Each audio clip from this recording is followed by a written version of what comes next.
Svet okolo nás je plný krás. Ak ho chceme zachovať aj pre ďalšie generácie, musíme sa zodpovedne správať k životnému prostrediu. Čo s odpadkami okolo nás?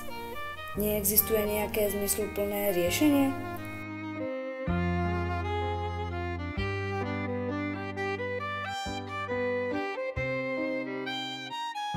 Deti citlivo vnímajú zmeny vo svojom okolí. Jedovaté látky z rozkladajúceho sa odpadu ohrozujú ich normálny vývin. Spôsobujú tiež uhynutie živočíchov a rastlín.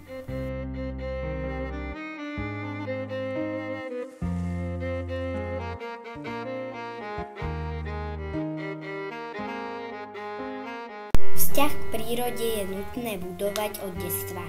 Prvým krokom je všímanie si okolia svojej školy, svojho bydliska a skutočný záujem o čistotu prostredia, v ktorom žijeme.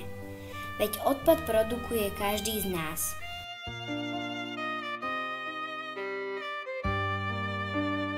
Odpadky rozkladajúce sa voľne v našom okolí sú zdrojom jedovatých látok.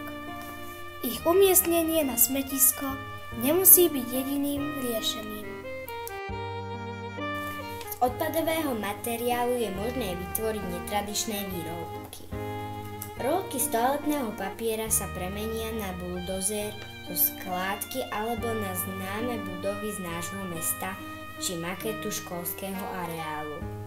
Škatule dajú základ fantastickým bytostiam. A na čo separovať? Správne vytriedený odpad môže naďalej poslúžiť ako nový výrobok nižšej úrovne.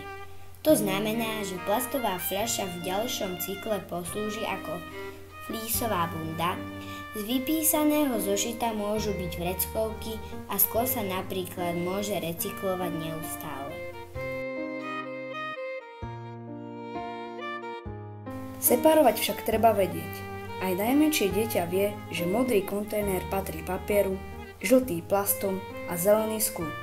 Ale často nevieme odpad správne umiestniť. Poďme si spolu vyrobiť vláčik separáčik. Lokomotíva vezie 6 rôznofarebných vagónov, ku ktorým patria aj popisné informácie. Vláčik nám zoznámi aj s menej známymi farbami kontajnerov na separovanie. Hnedou na bioodpad, červenou na kov. Slovné spojenie komunálny odpad patrí k tomu čiernemu. Staňme sa detektívmi záchranármi, ktorí správne rozlúšťa kód na obale a podľa neho postupujú pri separovaní.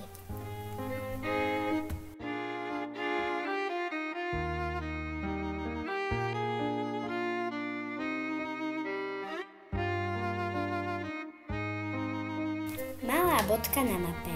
My však vieme, čo tá bodka znamená. Pridáme k nej rôzne zámená.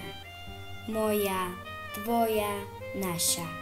K tým, čo ničia malé bodky zeme, my určite patriť nebudeme.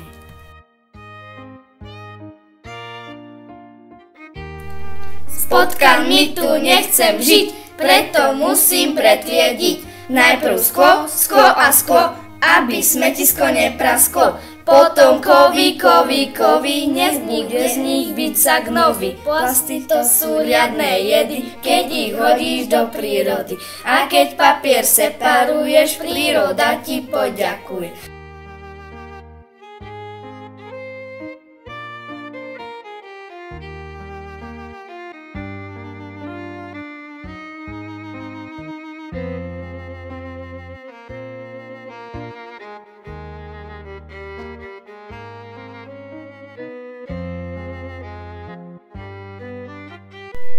Máme zodpovednosť za vlastnú budúcnosť.